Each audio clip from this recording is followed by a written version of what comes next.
Good evening, everybody, or good afternoon, good morning, or depending on where you are. My name's Simon Ramshaw. I'm the Managing Director of Erchonia Lasers Limited, which is a UK-based company. We are the official distributors for all lasers in the Erchonia portfolio in Europe, the Middle East, and Africa. So welcome to this. I've had, I think it must be about 13 years experience now with these lasers, and it's been a huge education this side of the pond. Hate to say this, but the US are far more knowledgeable on this sort of thing than we are, but we're trying diligently to expand on that knowledge. So the title of tonight's webinar is The Future of Brain Performance, Longevity and Regenerative Wellness. And it's like a taster session for the event that we will be doing in Windsor with Dr. Kirk Gair on the 10th and 11th of May. Now, before I give you Dr. Gair's bio, it's nice to welcome you, Kirk, and thank you very much for your time and coming on. Thank you, Simon. I'd love to be back. I can't wait to come out there and see you guys again and work with everybody. I'm looking forward to it. Well, I'm sure if we saw a window behind you, it would probably be blue sky, whereas mine is a little bit white and gray. You know what's funny is actually, no, it's overcast today and a little drizzly. Our weather has gone just insane the last couple of years, to where 2 weeks ago it was 90 degrees. Last week it rained one day, and today it's like 65 and overcast completely. So you never know out here anymore. I think in the subconscious, they obviously realized you were coming on with a UK-based company, so we all like to be in a wet climate. So there you go. So thanks for coming on. Just to give you guys a little bit of knowledge on Dr. Gair. I've been lucky enough to work with him for the last probably 6-7 years now. Yeah. As we try to expand on the knowledge we have this side of the pond on non-thermal high energy lasers. So many, I suppose, ingrained about thermal activity and depth of penetration. And we've really used the likes of Dr. Gair to the maximum we can to try to provide that education. So giving you who don't know him a little bit of a bio, Dr. Gair's been using high energy non-thermal lasers since 2004. 21 years, and teaching doctors internationally and researching lasers since 2017. His peer-reviewed research on green and violet lasers led to the first FDA clearance for a combination of those wavelengths for chronic neck and shoulder pain. He recently completed clinical trials on lasers versus LEDs, which is another sticking point we have this side of the pond, for peripheral neuropathy, and has ongoing research and done other ongoing research. He's worked with professional athletes, celebrities, gold medalists, and world record holders, as well as being featured in Dr. Parazian's Institute for Functional Medicine and Neurology Applications of Laser Therapy, and Dr. Isabella Wentz, New York Times best-selling book on Hashimoto's, and her documentary, The Thyroid Secret, for the laser treatments he pioneered to help patients with Hashimoto's. He has a private practice near Los Angeles and a highly interactive and free Facebook group to help laser practitioners called Dr. Gair's Laser Therapy Treatment and Marketing Secrets. So I hope you guys are as stoked as I am, because the level of education and knowledge that Dr. Gair has is second to none. And as a matter of fact, we've used his knowledge recently as we provided a laser into the Al Nassr football club in Riyadh, who Cristiano Ronaldo plays for, just to try to educate them in a lot of things, not just about musculoskeletal pain, about performance enhancement and about prehab. And a lot of that is, as he'll explain, to do with the brain and the vagus nerves and a wide variety of different things. So let's think out of the box here, guys. Yeah. Anybody has any questions? Dr. Gair's asked if we can actually have them at the end, but I'll keep an eye on the question box. You'll see it in your bottom right-hand panel. No matter how way off left field you think it is, we've heard all sorts and nothing surprises us. So please share with us exactly how you're thinking and what questions you have. So Kirk, without further ado, over to you. Thank you very much. All right. Thank you so much for that, Simon. Yeah, like I said, I'm excited to be here and to help you guys out with this, because I know what it's like when you're trying to learn about the lasers and figure this stuff out and figure out how you're gonna do this. It can be kind of overwhelming. So I always come in mind of thinking how I was 21 years ago when I started. And back then I was really thinking about lasers just for pain. and they're amazing for pain. You can do so many wonderful things with that. But really what fascinates me so much now, and that is such a hot topic for the whole world now, is what you can do with these high energy, non-thermal, that's the key word there. When we're dealing with the brain, you really want to have no heat impact on the brain with utilizing these non-thermal lasers for brain function. And both for, you're going to see in this webinar, both for using that for neurodegenerative conditions, but also for enhancing your performance, whether you're an athlete or whether you're just trying to get through the day and be sharper and keep your brain for a longer period of time, and to maximize your overall health, especially when we look at the challenges that we're facing in the world today. And with that, let's get into what are some of these challenges. Let's look at what's going on globally. When it comes to, these are some slides I have from my good friend, Dr. Trevor Barry, who's an expert in functional neurology. And he put together these slides to get you an idea of the rates of these degenerative brain conditions that are occurring, not only in the US, but globally. And the thing is that standard healthcare doesn't really have a plan for how to deal with these things. We look at Parkinson's disease, and it's 50% more common than previously reported. And when people think about, standard medical, they'll say, oh, it starts in your, 60s or 70s with mask face and pill rolling. Realistically, this actually starts in your 20s and 30s.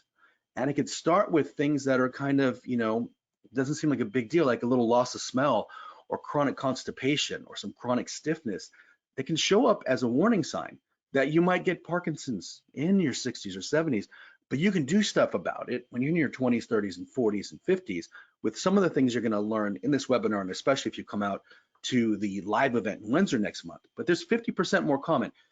Think about this now. So we've got like close to 60 people on this webinar that are watching it. Half of you will die with a dementia diagnosis, while the other half won't. So the question I have for you is, which group do you want to be in?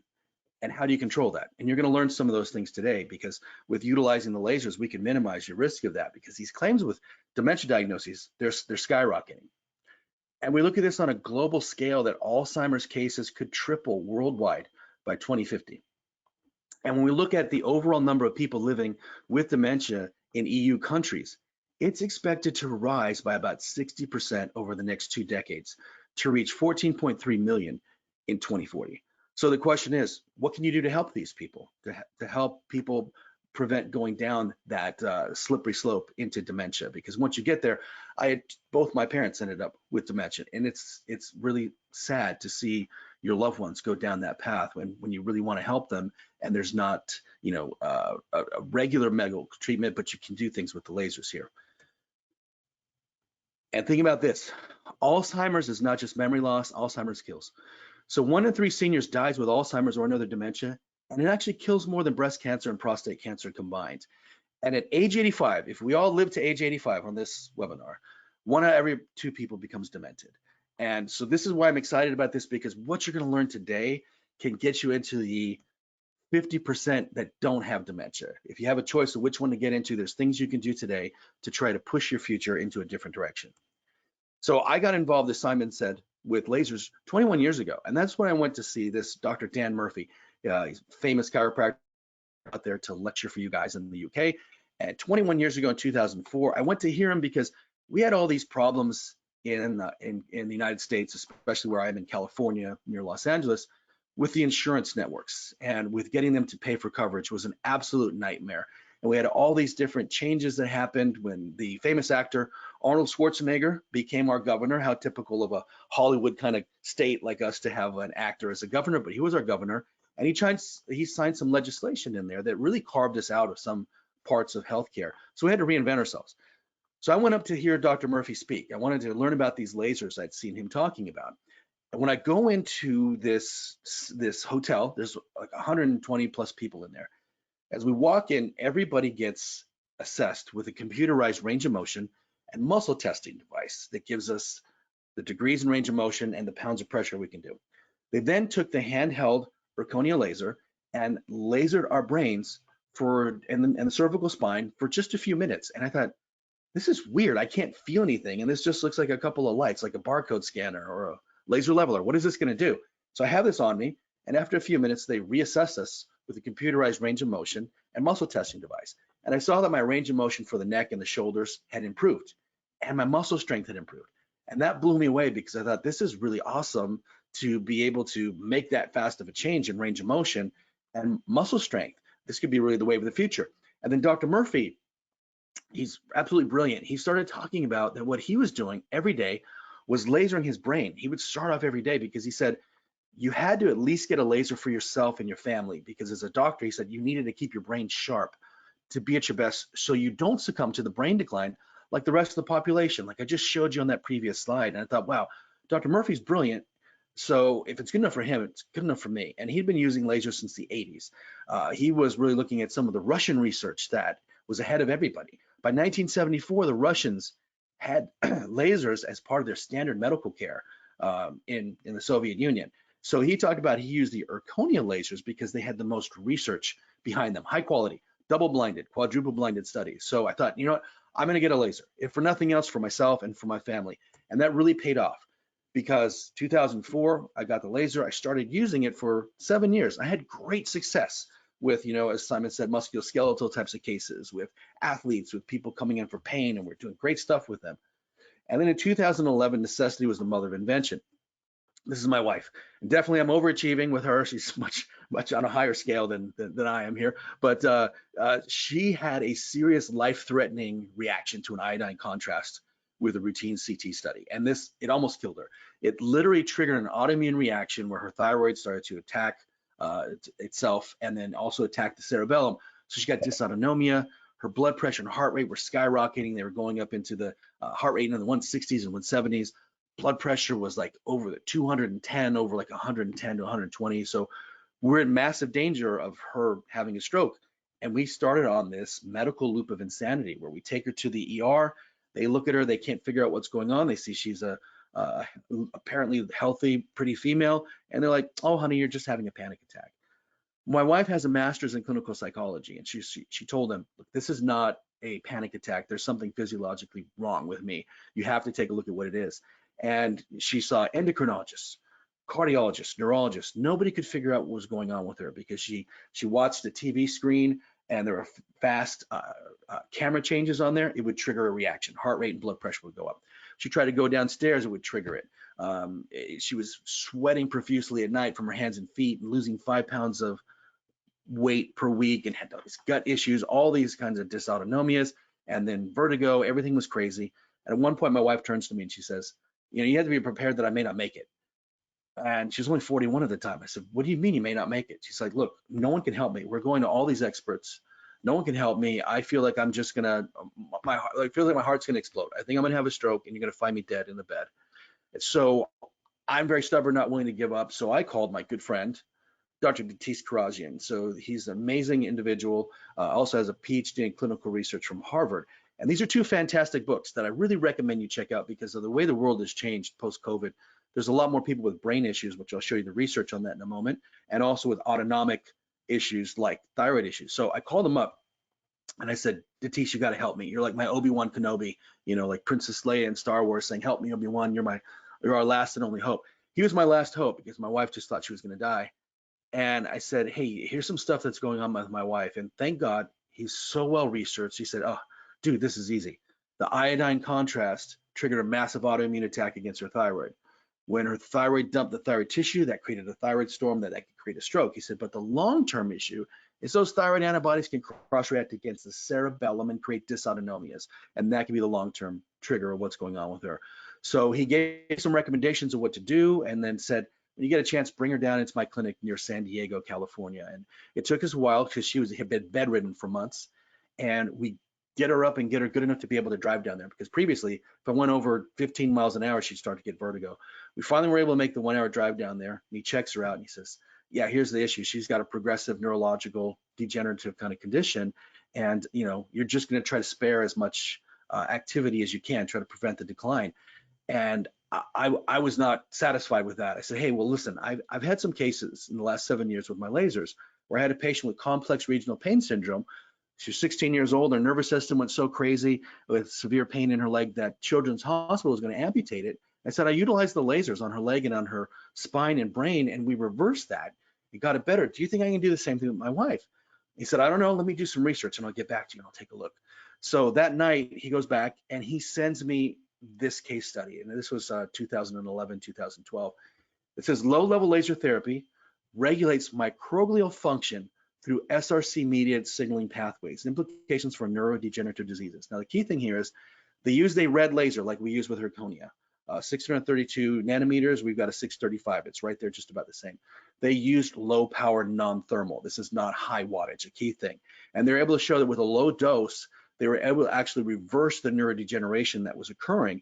And they could actually get these glial cells in the brain to go from attacking healthy tissue to actually cleaning up the damaged tissue.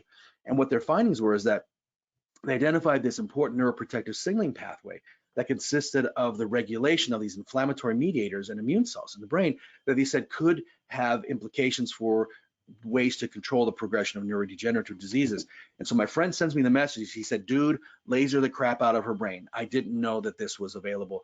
So I started lasering my wife's brain and doing some different activities with it. But you can just, getting the laser on the brain can trigger a whole cascade of reactions to decrease inflammation, to stimulate things like brain-derived neurotrophic factor, to improve blood flow, which I'll show you a slide in a little bit on here. We did this with her and we got her from being bedridden to a year later, she's up and playing tennis with me. So we completely reversed that progressive neurodegenerative condition. And that was where necessity was the mother of invention. And that's why I'm now teaching this to people around the world, because I know many of you may have family members who are going through things that you're looking for a way to help them, that traditional medicine is not helping. And you may see no light at the end of the tunnel. And these lasers can be the light at the end of the tunnel that you are looking for. And as simple as getting the lasers on the brain. Now, if you come out to the workshop in Windsor, I'm going to show you some really cool, more advanced things that are simple to do, but they're very, very effective, where we're going to do things with eye movements, with smell, with different kinds of vestibular things that make an even enhanced result on there, where I'm going to get you into workshops to work on that. But this was what really kicked everything off, and it made a huge difference. And so that was with my wife, but we're seeing a lot of these things now globally after the COVID pandemic. So recently, and many people are not aware of this, but Yale University released something called the Yale Listen Study. And in this Yale Listen Study, and I'm not saying this is like an anti-vaccine or anything like that, these are just data. So Yale did their data on what's called post-vaccination syndrome. And they found that some of the most common symptoms of post-vaccination syndrome include exercise intolerance, excessive fatigue, brain fog is a huge one, insomnia and dizziness. So we're seeing that with people who have been vaccinated. We're also seeing this in people who got the wild infection, and then mainstream medicine doesn't have much to help them. So we look at this study, this will give you an idea of how we can actually help these patients with lasers. Again, my good friend Atis Farajian with world-renowned immunologist Aristo Vojadani released this report. This was in January 2021, showing that the spike protein could trigger autoimmune diseases. And specifically, there are a few tissues that were involved, which are what we're going to kind of focus on in this webinar, is the gut, the nervous system, and cellular components, specifically like the mitochondria. It's been shown that either the spike protein from a wild infection or from an mRNA vaccine can actually trigger issues with the mitochondria, with the brain and the peripheral nervous system, and with the gut, with the GI and tight junction. So the great thing is laser can help mitochondrial function, it can help repair brain function, and help repair gut function. That's what we're going to get into. And you can do this with very simple point and shoot techniques that you can do on day one, or more of the advanced kind of things we'll show you in the live workshop. The University in Los Angeles found that about 30% of COVID patients develop long COVID, and one of the biggest ones is brain fog. That's one of the most common symptoms. That's what I see a lot of in my practice here, even with young people. And one of the theories behind it is not only that it's triggering autoimmune reactions, but that it's also disrupting mitochondrial function, which can be a cause for long COVID. So we know if you're trying to improve mitochondria, there's different supplements you can take. Exercise is also very good. But there's a paradox there, because many people, when their mitochondria is bad, they don't have the energy to exercise. So what can we do? This is where lasers come in. And this is a very, very important. You might want to just do a print screen on this. Now, I will send my slides to Simon and the team, so you can get these afterwards. You'll have them, you can utilize them to look back at them. Think about this. The brain consumes around 20% of your total energy, despite being only 2% of your mass. It has a high demand for ATP.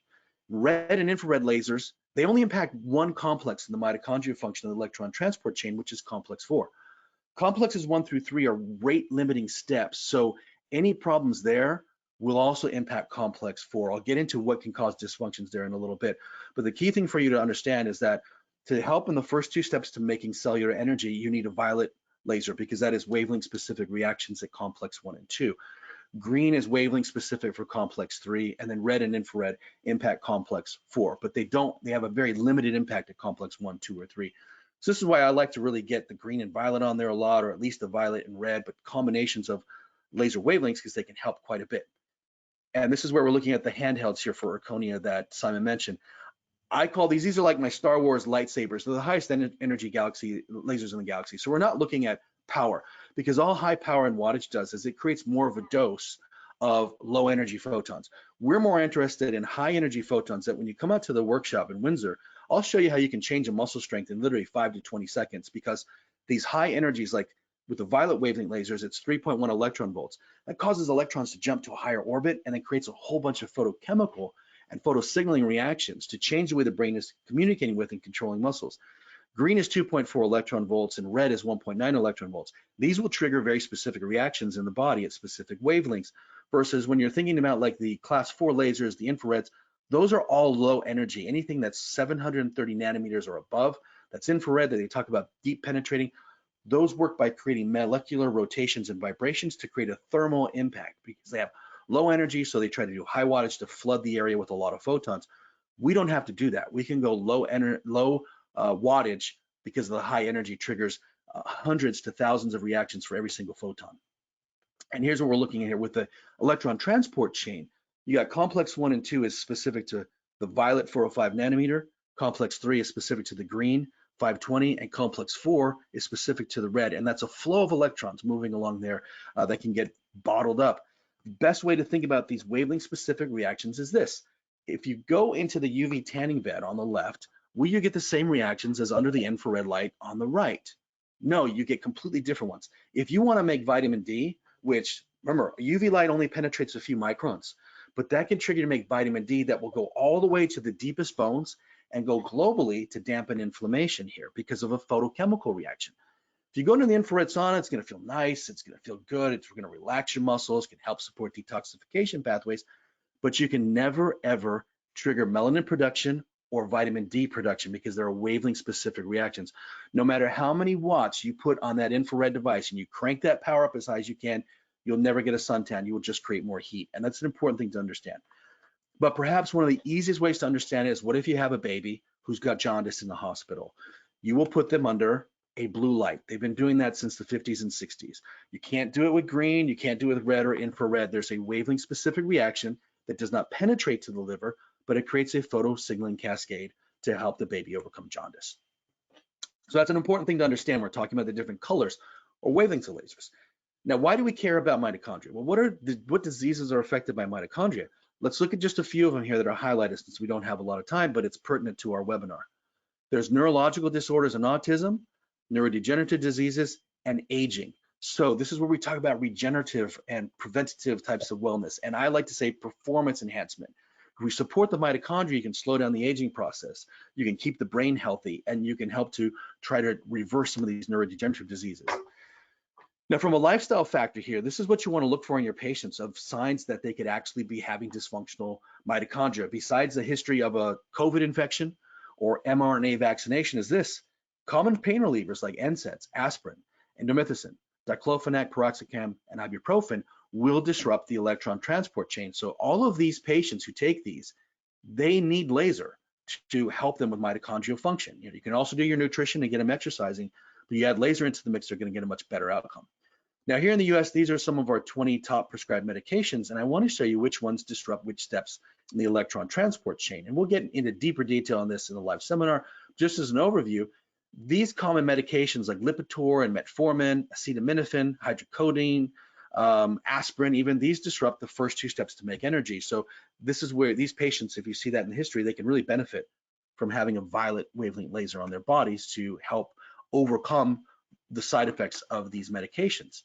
Now, these ones will disrupt the complex 3, which is where you need the help with green. Things like gabapentin, warfarin, digoxin, Lipitor, omeprazole, simvastatin, dexamethasone, erythromycin, all these different things can disrupt complex 3. And that's where the green can come in handy. Here's the biggest one though.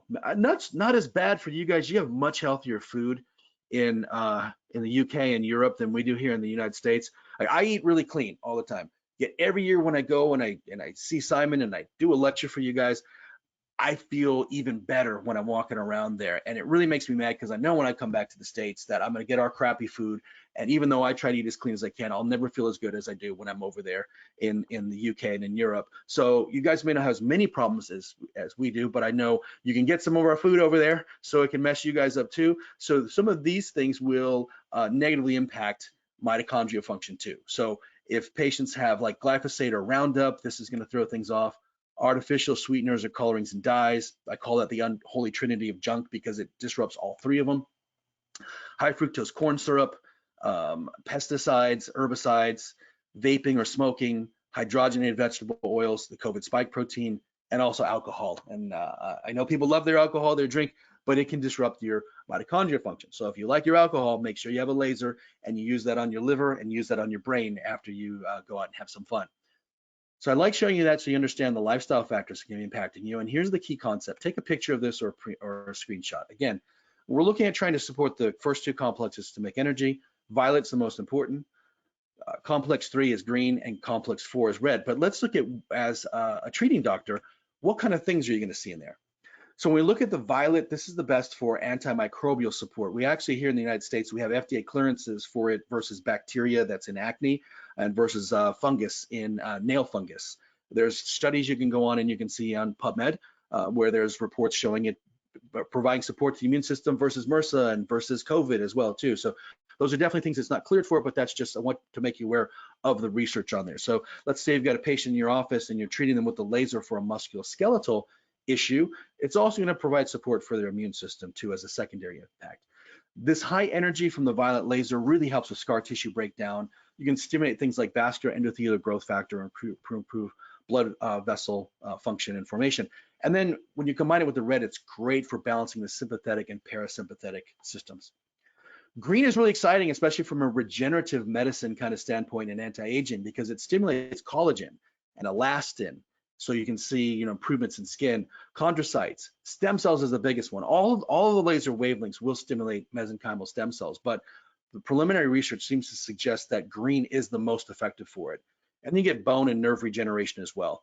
And then red's the best for the final step in making energy. You can also modulate some of the inflammatory cytokines and support cell proliferation. It's great for stimulating T regulatory cells also. So if you got a patient with autoimmunity, understand that if they're in your office and you're utilizing a red laser on them, it's going to support their immune system to better recognize self tissue versus foreign tissue and perhaps kind of provide support for that autoimmune condition. But let's get back into the brain as we're that's our main focus here. This is what happens when you get a laser on the brain. As the laser energy comes in, an important thing to understand with these high energy photons, it's going to get picked up by the circulatory system. So you can literally also, if you look at the Russian research, you can laser over the large blood vessels in the front of the neck, and that's going to get the laser energy spread throughout the brain. So you don't even have to go directly over a particular area with these lasers. If you're using a low energy, high wattage one, you have to go over a direct area. But here we have the luxury of going over blood vessels, or also when it hits the skull, there are mesenchymal stem cells in the cranial bones that will be stimulated and they'll migrate through to the brain to help to clear up some of the damaged tissue. But you're going to get things like increased blood flow and cerebral oxygenation. You're going to stimulate lymphatic or glymphatic drainage. You're going to decrease edema, and you're going to make new blood vessels. You will dampen neuron excitotoxicity, and you're going to stimulate the formation of new nerve tissue and new synapses that are fully functional. In the past, we thought they weren't functional, but we now know that they will actually be viable nerve tissue. One of my most exciting things here is we talk about the neurotrophins there on the right side, the nerve growth factor, BDNF, which is brain-derived nerve factor, and NT3. These are like fertilizer for growing new healthy nerve tissue. So we laser on there, you're creating the environment for the brain to actually thrive and repair. Then you're going to stimulate antioxidants and you're going to help the tissue to survive. That's all with these low power lasers. Every study I show you in here, none of these are on class 4 lasers. None of them are on high power lasers. These are all low power lasers that don't have a thermal impact. Especially here, when we talk about kids with autism. So we did a quadruple blinded study on kids with autism.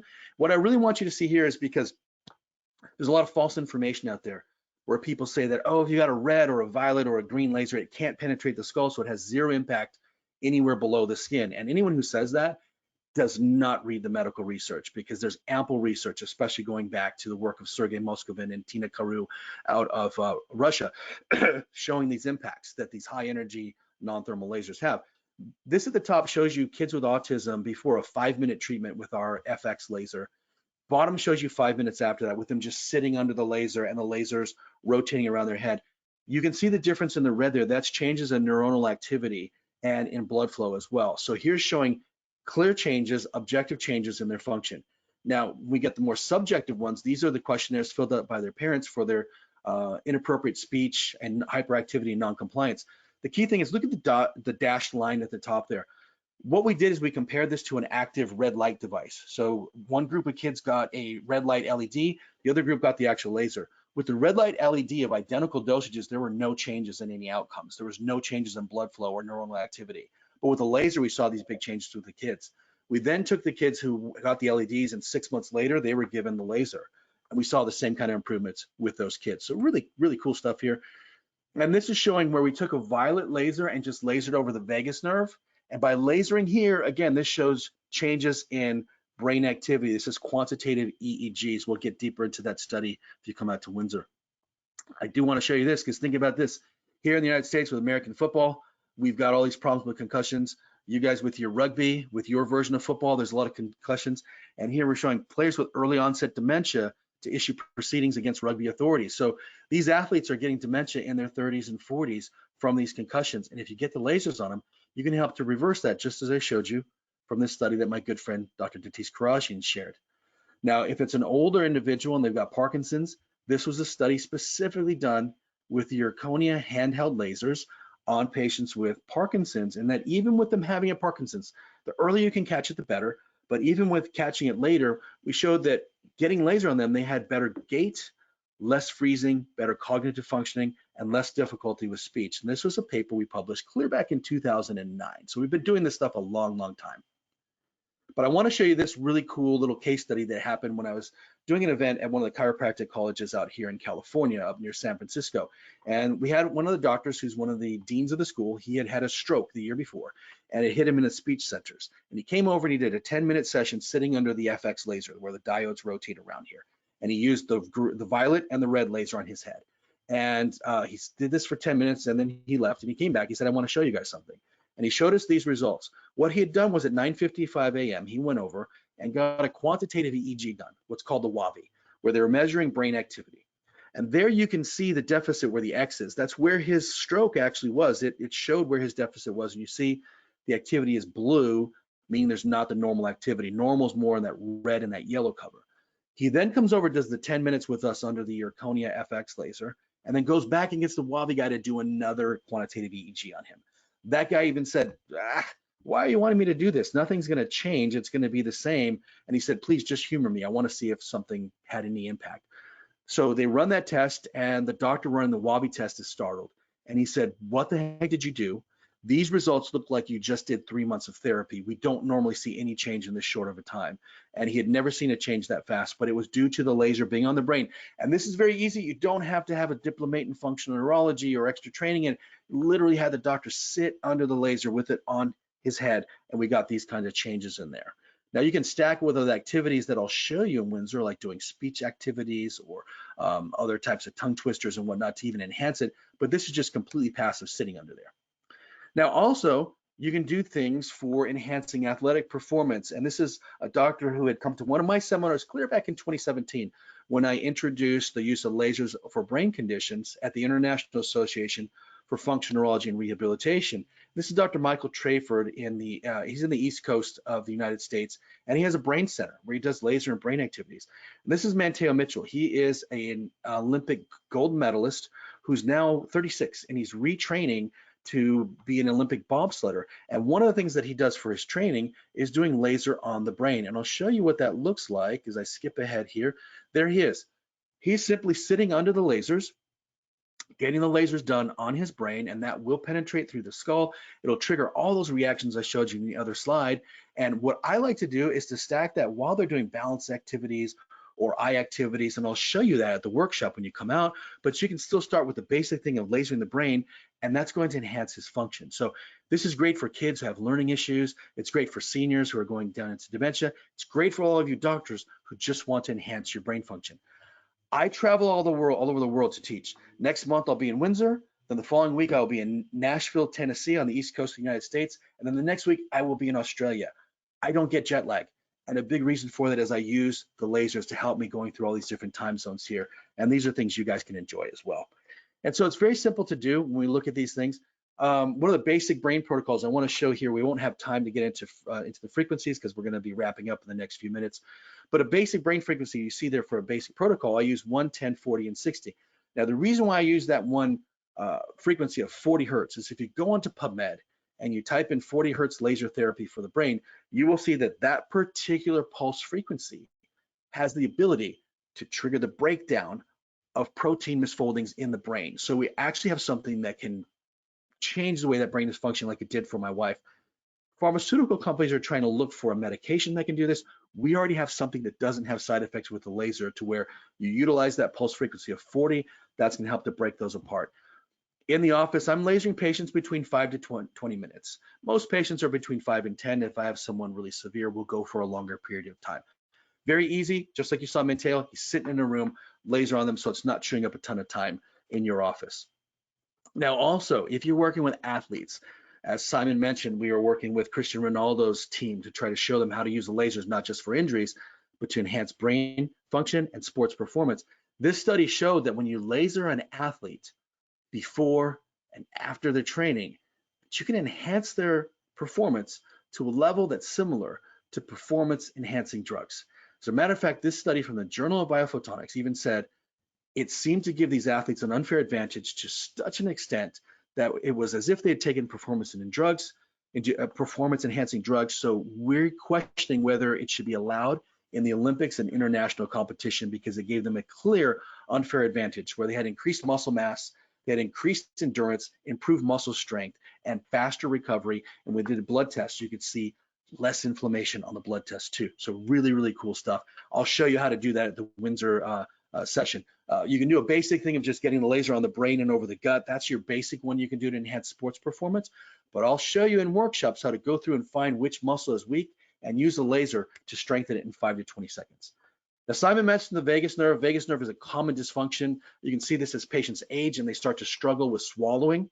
They start to aspirate their food, or you see it in younger patients who say, hey doc, I need like a liquid or a powder because I can't swallow pills. Those are all signs of a vagus nerve dysfunction, just as chronic constipation is. So what we'll do with these patients, because the vagus nerve is also a modulator in the brain-gut axis, and it's involved in psychiatric inflammatory disorders. So I'll put a laser on the brain and coming down over the vagus nerve and down over the gut and use a percussor on the gut and then have them just do like a Om to activate the vagus nerve. And we see improvements in these patients with their moods, with dampened inflammation. You could do a whole clinic just by taking the Erchonia lasers, putting one on the brain and one on the gut, and you can do some really great results to dampen inflammation and help your patients functioning here. Especially when you think about how many of your patients have had car accidents or sports accidents where they get a concussion. And again, my good friend, Dr. Datis Karajian with his Harvard PhD showed that patients with these traumatic brain injuries will commonly get disruptions in the brain-gut axis. And this creates an ongoing problem because a lot of our neurotransmitters are made in the gut. You've got this bi-directional communication pathway. So what do we do to help these patients out? Laser on the brain, laser on the gut, and you can make some huge changes, even for people with long-term dysfunctions. Because when we get lasers on the gut, there's research that shows that it also helps with leaky gut and with the microbiome. So you can actually stimulate repair of the leaky gut, and you can stimulate changes in the microbiome. This study from photobiomodulation, photomedicine, and laser surgery in 2019 showed that utilizing light and lasers can help to stimulate repair of the gut and alter the microbiome. So understand, you may have patients in your office who are in there for low back pain. You get the laser on their low back, I always tell them, hey, you may notice your gut improves, your digestive function improves. And we have a lot of people who do notice that they're in here for an injury, for a musculoskeletal condition, and then we get the lasers on them and all these other functions start to improve, as their mitochondria is functioning better, as we're stimulating stem cells, as we're helping the brain. We see all these other things to help, and especially when we utilize a violet laser on them. The violet laser helps support the immune system versus opportunistic gut pathogens and pathogens throughout the whole body. So when we can help support the body in knocking these things out, these can keep the brain and the body healthy for a long time, because they like to crawl up the vagus nerve into the brain, where they trigger neuroinflammation, which leads to the protein tangles and the neurodegeneration. So I like to laser the violet and green, or violet and red, or best all three wavelengths over the vagus nerve, have them either use a vagus nerve stimulating device or just low tech, to stimulate it. We see some really cool changes with these patients, because we see with Parkinson's, the gut-brain link for Parkinson's gets a closer look. So these things you can start with these patients really, really early. It's a great way of doing a regenerative and a wellness type of a practice of doing laser on the brain and on the gut. So with that in mind, I'm going to turn it over here for our questions here in a moment, but I do want to make sure that if this kind of piqued your interest, my 2-day workshop, I get you into groups. We do a lot of hands-on things, because I'm going to go deeper into a lot of other theories with lasers. I'm a complete laser nerd on here, so I love talking about laser theory, but I want to make it practical to where you're going to come and you're going to get tools that you can utilize in your office on Monday morning that are going to blow your patients' minds and going to get people to start talking a lot about what you do. And in the meantime, between now and next month, Saturday, May 10th and 11th, also be sure to join my group if you're on Facebook or on YouTube. This is a free group. We've got 2,200 doctors from around the world on there, and we all help each other out. You can go on there and ask a question. Hey, I've got a patient with this issue. What have you guys seen? What works? Or I'm thinking about getting a GVL. What do you guys think? You'll hear unbiased opinions from doctors on there. And on my YouTube channel too, if you want more information, I have a lot of videos on there to kind of help keep the training going. So with that, Simon, let's turn it over to you and see what questions we have. Okay, thanks, Kirk, for that. It's mind-boggling, the level of knowledge that you've developed over the years, and I think it's a wake-up call for a lot of us across here, and it's a big bugbear of mine when it comes to the public healthcare systems, because unfortunately most of Europe has this sort of approach, and it's very much about dealing with a problem when we see it, rather than what can we do to stop this problem occurring in the first place. And the reality of the situation with disease is everybody knows we're all living longer, but if I use my father as an example, who died of cancer recently, when I look at the quality of life over the last 5 years of his life, with one reason and another, it's frustrating that the public healthcare systems can't look at things more holistically and try to think ahead, because it's forcing us into a scenario where a lot of patients deserve this, and it's a great opportunity for private clinics, because that's their only option to go down this route. Exactly.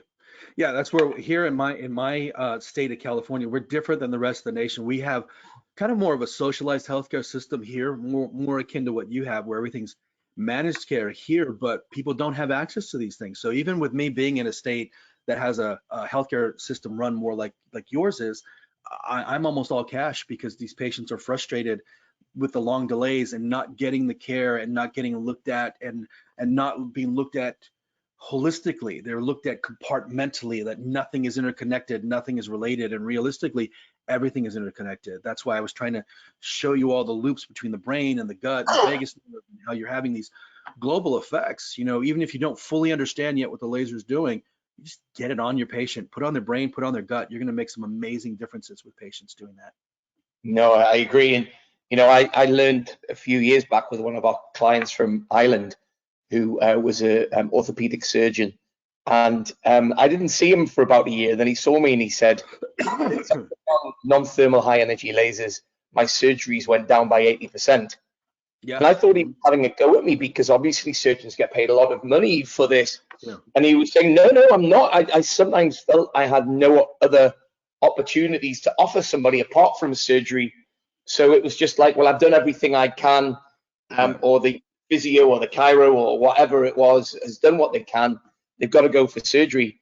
And he said, since he started using it, you know, he targeted his patients who had the biggest mouths, give them some free treatment. Then all of a sudden, spread, and he had to recruit 7 more staff to deal with the amount of patients coming through the door. And it changed his whole philosophy. Yes, Right. there will always be a place for surgery, but it should always be, a last ditch attempt. We should exhaust every other opportunity first, but it's coming out with something that we know is proven and is going to work.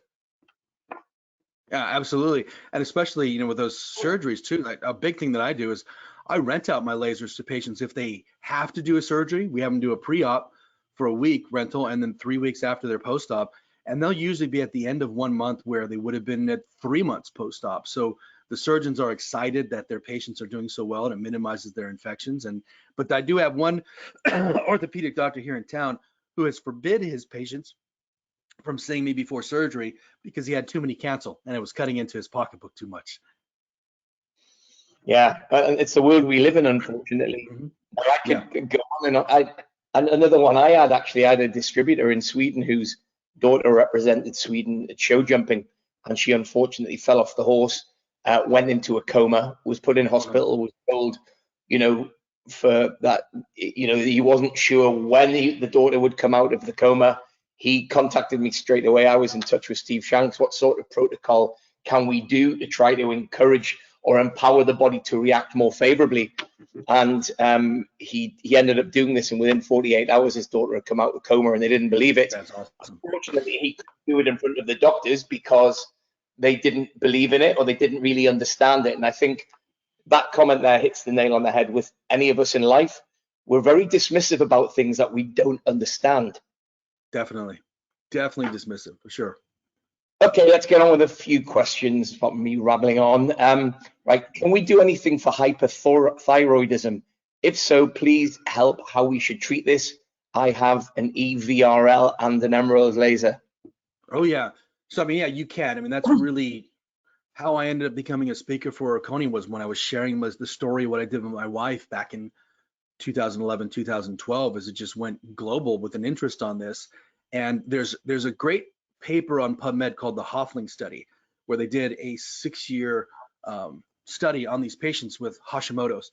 And what's really cool, and I'll go over this in the live seminar when we're in Windsor, they showed they were able to regenerate the thyroid tissue to where you actually regrew it, and that's unheard of. Like most people think, hey, once the tissue's gone, it's gone. But the Russians were doing this in the 70s. So lasering over the thyroid, especially make sure it's clear, there's no cancer in there. But lasering over the thyroid can trigger this tissue to regenerate and improve blood flow, decrease inflammation. They showed in that study that it dampened the TPO antibodies, which those are the antibodies that cross-react against the cerebellum, which is what my wife had going on. So the way to think about utilizing lasers for these conditions is think about what pathways are involved. We got the HPA axis, so the hypothalamus, pituitary, and adrenal axis. So we know we want to laser the brain and the adrenals. We know that Hashimoto's patients have issues with the gut and also then the thyroid tissue. So utilizing that, I would get the emerald over their gut, because you're going to get all that wonderful impact of the emerald to try to support gut function, adrenal function. So have them go face up and face down with what you're doing. That's what I provide there. And then I would laser from the thyroid up the vagus nerve to the brain, and that's going to help to provide some support for them. Obviously, like, what's the frequency? That depends how bad they are. That depends how stressed they are and how compliant are they with an autoimmune diet, because you definitely have to have these patients going 100% gluten-free, usually 100% dairy-free, because those are triggers that can go on there that you don't want to use the laser to calm down the inflammation and them to be constantly bringing it back up. But I would do that usually with my Hashimoto's patients. Those are little longer sessions, tend to be either 10 to 20 minutes, depending on their symptomology. Like, is it brain fog they have going on? Is it weight? Usually you're going to have that going on. So again, your emerald's going to be a great one to utilize on there. Is it the muscle aches? Like, do they seem to be like a fibromyalgia patient? So it's going to kind of depend what you're doing. But just think about thyroid, brain, gut, adrenals, lasering over those main tissues there. Okay, we can definitely go over that in more depth at the event in Windsor as well. I think these sort of things, I think individual circumstances like that are perfect examples to try to create a vision as to how you're going to do it in your own clinic. So I think that'll be invaluable. Exactly. Right, where are we? We have, how would you treat cervical dystonia? Oh, okay. So, and this is a great one. Definitely for this, your best way is come out to the workshop, because I'm going to show you some really cool techniques where we're going to go through specific movements with a laser to reset it, specific muscle tests.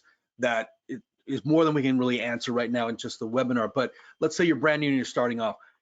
Take the laser, put it on the neck and also the brain, so you're hitting like the cerebellum, and have the patient do slow movements in the range of motion that doesn't increase their pain. So flexion, extension, right rotation, left rotation, lateral flexion, lateral flexion. Have them just do these slow movements while the laser's on them, because now you're going to fire off the mechanoreceptors, the stretch receptors, all these different, position sensors into the brain. And as the laser is on there, you can start to reset the way the brain is controlling what's going on with the neck. If you're a chiro, then you can also, after, I would do the adjustment last on there, or you can do soft tissue while you're doing laser at the same time. But the main thing is laser plus movement will give you a better result than just laser and sitting still on there. So have them do the ranges of motion.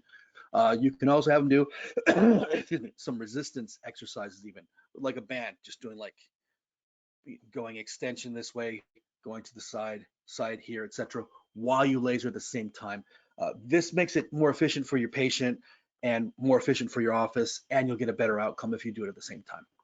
But again, come out to the seminar, because I'm going to show you some really cool things where we'll do some sensory stimulation, pressure stimulation, other kinds of things that will reset that really, really fast to blow your patient's mind in a short time. Brilliant, thank you. There's been a huge amount of research with LEDs, example using 635 nanometer. Would you say that lasers at that wavelength do the same, but to a massively greater extent? Yeah, massively great is a perfect word. Like the analogy I have it is like my first car that I bought myself was a Ford Mustang, and it was a V6, not like a souped up one. That's like an LED, and trying to say that it's equal to a laser is like if I took my Mustang and tried to race at Le Mans.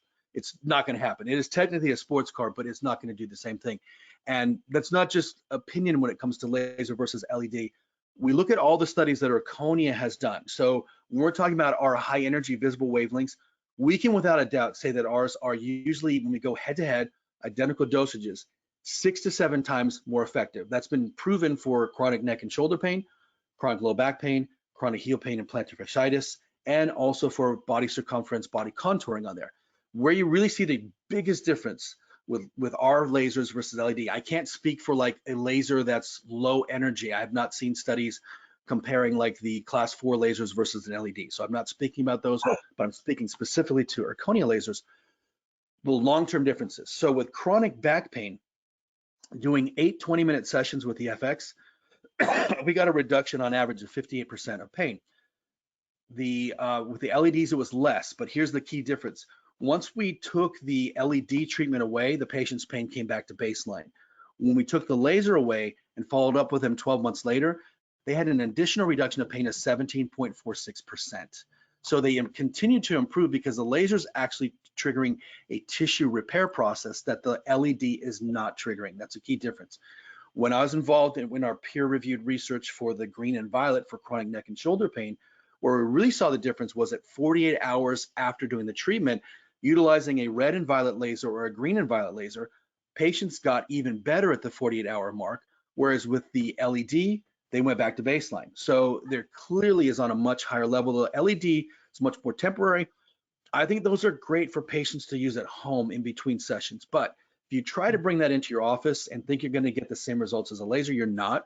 Also, you're going to have the patient look at that LED device, which will be around $700 to $1,000, and they're going to say, I can just go order that off of Amazon myself and have it at home. Why do I need to come into your office and do this? And they will never get the same level of results that they will with a true laser. So I wouldn't ever bring one of those into my practice, an LED that is. Well, I mean, I think from a company perspective, and we very much go down this neutral viewpoint to expand on knowledge and education, for a clinic based on factual knowledge. But part of the problem we get in Europe, Kirk, is that there's a lot of false marketing statements out there due to the fact it's been so under-regulated. You can quite easily make something sound good, and then unfortunately somebody buys something and then realize it wasn't half as good as, or not even a tenth of as good as what they thought it was. And that's the issue we have over here. We have that here too. We've had it where our research, I saw my peer-reviewed research on the green and violet. on an LED company's website, passing it off as if it was their research. It was me and Dr. Rob Silverman who had done this research, and we're like, this is a completely different thing. We compared these lasers versus your LED device, and they kicked the crap out of it. So here's a good way, though, for everyone listening to get an unbiased opinion, because definitely I'm biased. I've been using Erchonia lasers for 21 years. 8 years ago, I became a speaker for them, and I travel around the world. I do research for them, and I lecture for them. But you look at, again, Sergey Moskvin. Go on to pubmed.org. Type in Sergey Moskvin, M-O-S-K-V-I-N. He's one of Russia's premier researchers. He's got no financial interest in the game, but he wrote a paper called Only Lasers Can Be Used for Laser Therapy.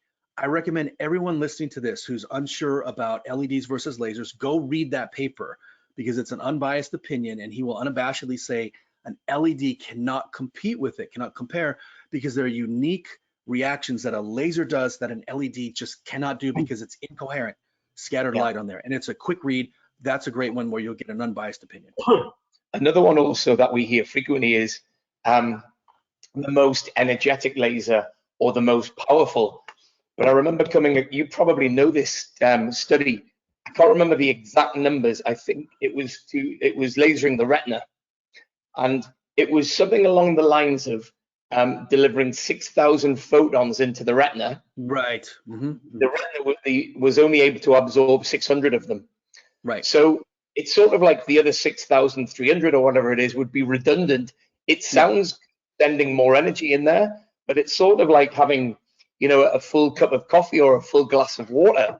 If it's already full, you can't do any more to it. And this is where a lot of these marketing statements come from. Yeah, and then the biggest false marketing statement out there with the high-powered companies is they try to use a basic math equation. So, for example, we got the FX is clocking in 3 17.5 milliwatt diodes. So you're looking at about like 56 milliwatts total delivered to the body. You have a laser that's like, say, 5 watts, and they'll say, well, this is 200 times more powerful. So instead of taking 20 minutes, we can do that in 1/200th of it. Or we can do the same treatment in 1 minute because we'll put the same dosage of photons in there. And that's completely wrong, because if you look at any of the papers on PubMed, they'll show that if you try to do the dosage in a short time, it's not the same result. The best example is, let's say you're going to do like a nice pot roast, and you want to cook that slowly over several hours to get a good, nice tender roast. And then I come along and I say, hey man, I can do the same thing with my microwave. I'm going to put the same energy in there, but I'm going to do that in 10 minutes.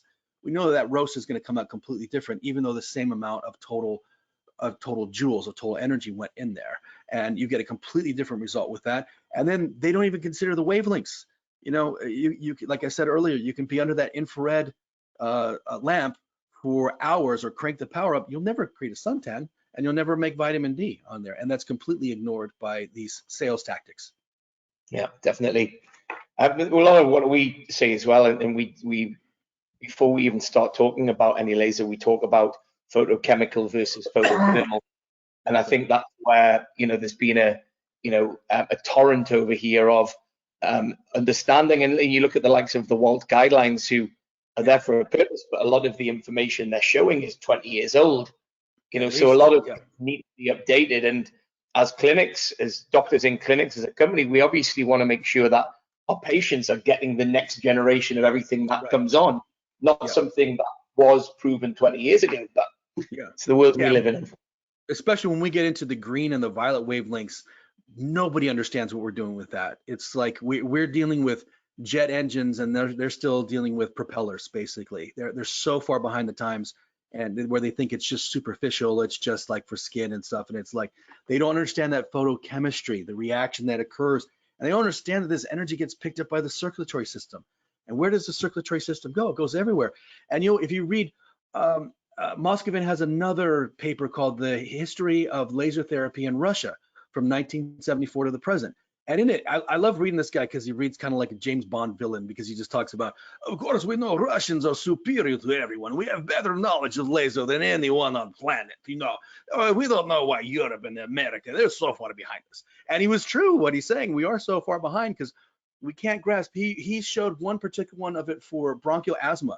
And he talked about, if you're going to use a high wattage infrared laser, you got to go directly over the lung fields to try to provide support. But he's like, we use the 635 red, we go right over the subclavian artery, and it gets into the lungs, and then creates this photochemical cascade to treat it, which is much easier. You can go globally throughout the body with these things. Yeah, I tell you what, we try to make things as easy for our clients as possible, because the more they understand how things work, the more confident the patient is at actually going ahead and having treatments. I'm not going to go across it now, just in case we run out of time, but we developed quite a few different analogies which clinics are having success with, because it's trying to make sure that the patient understands what you're trying to say without getting too technical. It has to be on their level. So I can send these to people when if they email afterwards, if I don't have time tonight. Right, next question. I am retired now, but might change my mind about selling my EVRL next year after this. I definitely wouldn't sell it if you retired. You want to use that until the day you die, because otherwise you don't want to go down, you don't want to decline, and the lasers can prevent you from declining. Like, I'll put it to you this way. I played 11 years of American football. The statistics are is that 93% of us who play up to the level I did, which is college, university, 93% of us will develop CTE, chronic traumatic encephalopathy. I do not want to go down with that. I was already showing signs of it when I was 34, before I got the laser. That's one reason why I got it when Dr. Murphy recommended it. And I can tell you unequivocally, my brain is far better today at 55 than it was at any other period in my life. There's things I can do now because of the laser that I couldn't do before. Yeah, brilliant. That's what it's all about. Okay, would you put, oh, interesting question. As a company, we can't really answer this to an extent, because there are US directors in my company, and you know how the US FDA works, Kirk. You can't promote something and talk about things off label, but you should be able to answer this. Would you put the emerald on the brain? Would I put the emerald on the brain? I don't see a problem with it so much. I would. The only thing is this: you've got, was that 8? Is that 8 diodes? Right, it's 8, isn't it, on there, or is it 10? Yeah, it's 10. You got 10 of the green diodes, which are high energy. The only thing you're going to do is some patients may not be able to tolerate that for the full time, for the full 20-minute session on there. I would probably go upper chest and neck and do it for a few minutes, maybe 5 minutes, to see how that patient tolerates it. And remember too, when you've got it on the gut, you're going to impact the brain. There are studies that you look at where they laser the tibia, and they can show a change in cognitive functioning in an animal model with learning a mouse, learning a maze, and different kind of spatial awareness on there. So probably directly over the brain, I'd probably be more comfortable kind of having it here, just because that allows the energy to kind of trickle up there, and you can see how that patient is tolerating it. It's not that it's going to be harmful. It's just that some people have a threshold of what they can tolerate from these electron volts on there. I agree. Also, it's worth pointing out as well on the emerald, to the lady who was asking that, you can turn off some of the diode. So, for example, it was seen safe to do that, and you didn't want to install 10 diodes, because you're right, 10 lots of energy going in would be too much. But you can side diodes in, 8 of them off and then position 2 of them on, just like you would a GVL laser, and you do it for 2 minutes. Yeah, that'd be perfect. That'd be perfect on there, and just see what that patient's tolerance is for the time frame on there. Definitely. Okay, from Rachel, who can't attend this, please ask for her, and I'll feed back. Thank you. Hi all. I developed a full body rash, which turns out to be guttate psoriasis following strep throat. I have been running gut and vagus protocols, but anything I try over the rash either annoys it or it has 0 changes. In brackets, normally I find rashes respond quickly in one way or the other. Okay, so there's a lot going on there. One thing you can try to do, because the rash can like look worse because you're going to get vasodilation, and she may just be having like almost like a mast cell kind of reaction and whatnot in there can occur. So what I would do is I would treat this more at the roots of this. She said strep infection, correct? Correct. Yeah, strep throat. Okay. Yeah. So hopefully she's got a violet, because you definitely need a violet for something like this to get the best results on there. I would go from the brain to the gut, going over the vagus nerve. And while I'm doing that, plus I don't know what time frame she's doing this on. So many times with these autoimmune reactions, like a psoriatic kind of reaction, especially strep, can turn on autoimmunity. So I'm thinking there's an autoimmune reaction going on. I'm going to go a little longer. I may test out 10 minutes, then try 15 and even try 20, or trying multiple sessions a day, since this is a doctor and that's using that on their own. If it was a patient of mine, I'd probably have them do a rental. But I'm also going to have this patient do like an autoimmune paleo diet, because you got to remove whatever food triggers are there. She may not have been autoimmune beforehand, but a strep infection can turn that on. And that's especially psoriatic reaction. That's what I'm going to be suspicious of going on there. So I'm going to try to like go gluten, dairy, corn, and soy free. And I'm going to laser the gut, the vagus, and the brain. Have her do like a little vagus nerve activity of just doing an oh, that's going to activate the vagus nerve on there. And then just experiment with doing some longer times with it. And the wild card here is that when you have these things turn on, stress can be another factor. So I don't know how stressful her life is, but stress can drive the bus on some of these things and keep them kind of ramped up.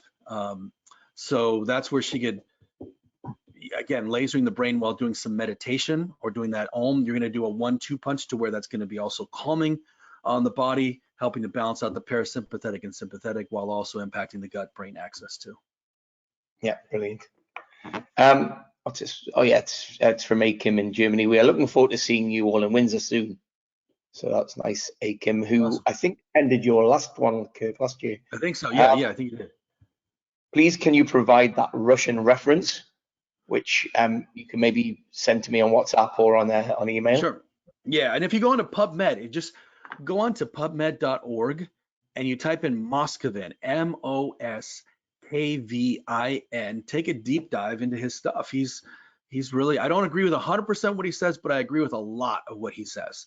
And I like the way he thinks when he's talking about utilizing different lasers, the visible versus the thermal in different ways. He understands it, and the difference between lasers and LEDs. He understands it in a really great way that you search that. And like I said, I'll send you the link though, Simon, but you can also just, if you search his name, you'll come up with a lot of cool stuff. Brilliant, thank you. Yeah, the lady with the guttate psoriasis following strep throat has an EVRL. So that's the violet on the gut, on the vagus nerve.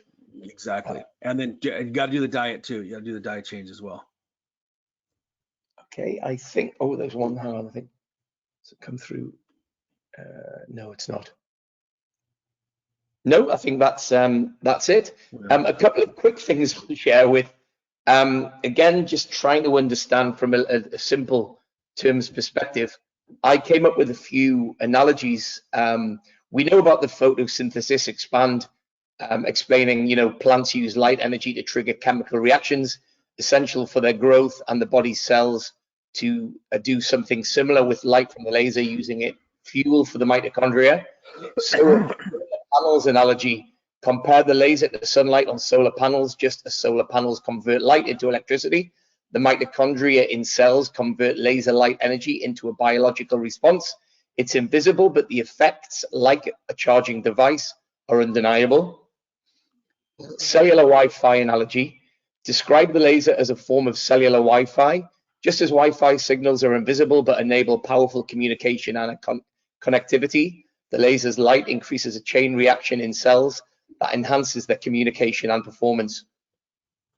Perfect. So there's loads of ones that you can use from a patient perspective. There's a load more I can go into, which we actually have for any of the lasers that are purchased. It's, trying to put things across on the same level as the people you're speaking to.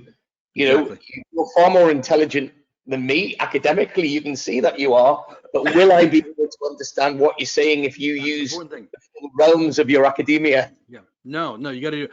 In my office, I will literally show them my hand. I'll say, let's pretend that my hand is a plant's leaf. In the plant's leaf, there are light receptors, and let's pretend the laser sunlight, and I'll shine it on there, and I'll say these light receptors are going to absorb that energy from sunlight and then turn into food that's going to go from, doesn't stay in the leaf. It goes throughout the plant's branches and the trunk and makes the whole plant grow. Because I want to plant that seed of how it's impacting everything. And then I'll say, or if you go out in sun, you got light receptors in your skin and your eyes. Sunlight gets absorbed in your arm and it can make a nice suntan, but it can also make vitamin D to make all your bones stronger, because I want them to understand it goes everywhere. And then when I just tell them, when I get the laser on you, it's not going to make food or vitamin D, but we're going to make stem cells to make new tissue. We're going to increase energy, decrease inflammation, improve blood flow. And they get that. And then we're good to go. We're done in 30 seconds. We don't have to do any kind of scientific explanation for most people. Yeah, definitely. I think there's been quite a few messages saying they're looking forward to seeing us in Windsor, which is great because, awesome. As we always say, this isn't about selling lasers. It's about creating education and knowledge. Exactly. And even if somebody doesn't decide to go ahead with introducing this into their practice, at least they know from their patient's perspective that they've done their research, they know what's available. If it's an affordability thing, then it's affordability thing. You use what you possibly can to get the best you can. Exactly. We have quite a few creative packages which we try to do because we want to give back. You know, as much as there's a long way to go, you guys have over 18,000 of these in North America. I think we have around 1,200 in Europe, so we've got a long way to go, but we're going to carry on with this education. Anybody on here who's going to Wigmore Presents in London on Friday and Saturday, myself and Dr. Rita Rakes are doing a lecture called Addressing the Challenges of Chronic Disease, Obesity and Beyond with Non-Thermal High Energy Laser. And a lot of it will be specific to mitochondrial function. And that's the beauty. It doesn't matter what we're treating. A lot of it seems to circle back around to the mitochondria. And there's a lot of regenerative medicine talk in aesthetics with polynucleotides and exosomes. Everything's about regeneration. Yeah, it cycles back to the basic bare bones what it's doing. You're enhancing mitochondrial function, you're dampening inflammation, stimulating stem cells, improving blood flow. What doesn't that help? Especially inflammation alone. I was a co-author on one of the papers where we compared the efficacy of our lasers to NSAIDs and opioids and to LEDs, and we showed that the lasers were superior to the NSAIDs and the opioids because we actually triggered tissue repair, and it was better at decreasing prostaglandin 1 and 2 and COX-1 and 2. So, you know, if you can decrease inflammation, you can really support pretty much any condition that's out there. Yeah, definitely. Or inflammaging, as we call it. Right. Brilliant. Dr. Kirk Gair. Musculoskeletal. That's still my favorite word you have. It's musculoskeletal. Yeah, we so have much better. Don't we, over here? It sounds so much better than the way I say it. Musculoskeletal. I say this to Rob Silverman all the time. Why do we invent all of these words for you just to change the goalposts and change the spelling and change the meaning of it? Exactly. We got to try to put our own stamp on it. I guess it's the crazy American way. Yeah. Listen, thanks again, Kirk. Hugely looking forward to seeing you because I'm coming down to Windsor as well with the team. Awesome.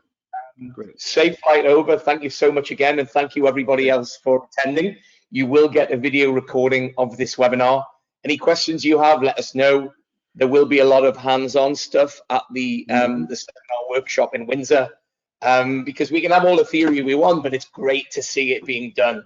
So anybody who has any specific ailments or any specific problems, don't be afraid to bring it up, and we're happy to use you within the workshop to show what the lasers can achieve.